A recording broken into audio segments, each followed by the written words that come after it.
नमस्कार मित्रांनो. राज्य सरकारने शेतकरी व पशुपालकासाठी जनावरांच्या चाऱ्याची समस्या सोडवण्यासाठी कडबा कुट्टी मशीन योजना सुरू केली आहे. या योजनेअंतर्गत शेतकऱ्यांना 2 HP विद्युत चलित कडबा कुट्टी मशीन खरेदीसाठी 50% अनुदान मिळत आहे. तसेच या मशीनमुळे जनावरांचा चारा सहज आणि जलद तयार करता येणार आहे. शेतकऱ्यांचा वेळ वाचेल आणि कष्टही वाचण्यास मदत होणार आहे.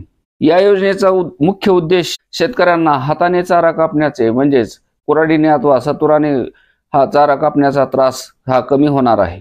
हाताने चारे कापताना वेळ, मेहनत आणि दुखापतीचाही धोका वाढतो. मशीनमुळे शेतकरी चारा जलद व सुरक्षितरित्या कापू शकतात, ज्यामुळे वेळ आणि कष्टाची बचत होते. या मशीनमुळे चारा पटकन कुट्टी केला जातो आणि शेतकऱ्याचा वेळ आणि मेहनतही वाचते. चारा बारीक कापल्यामुळे जनावरे तो चारा पूर्ण खातात आणि तो चारा हा वाया जात नाही. या योजनेमुळे पशुसंवर्धनाला चालना मिळते आणि शेतकऱ्यांच्या कामाला आधुनिक तंत्रज्ञानाचा वापर वाढतो. मशीनच्या खरेदीसाठी सरकारकडून 50% अनुदान मिळते आणि 50% हे शेतकऱ्यांना पैसे घालावे लागत असतात. या योजनेच्या काही अटी असून अर्जदार हा महाराष्ट्राचा रहिवासी असायला हवा आणि अर्जदार शेतकरी किंवा पशुपालक असायला हवा. अर्जदाराकडे किमान 2 जनावरे असणे आवश्यक आहे.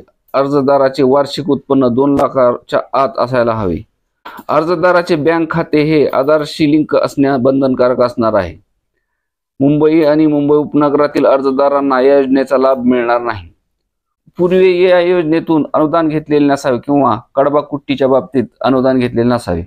एखाद्या यंत्रासाठी अनुदान घेतले असल्यास 10 वर्षापर्यंत त्याच यंत्रासाठी पुन्हा अर्ज करता येणार नाही, हे शेतकऱ्यांना लक्षात ठेवावे.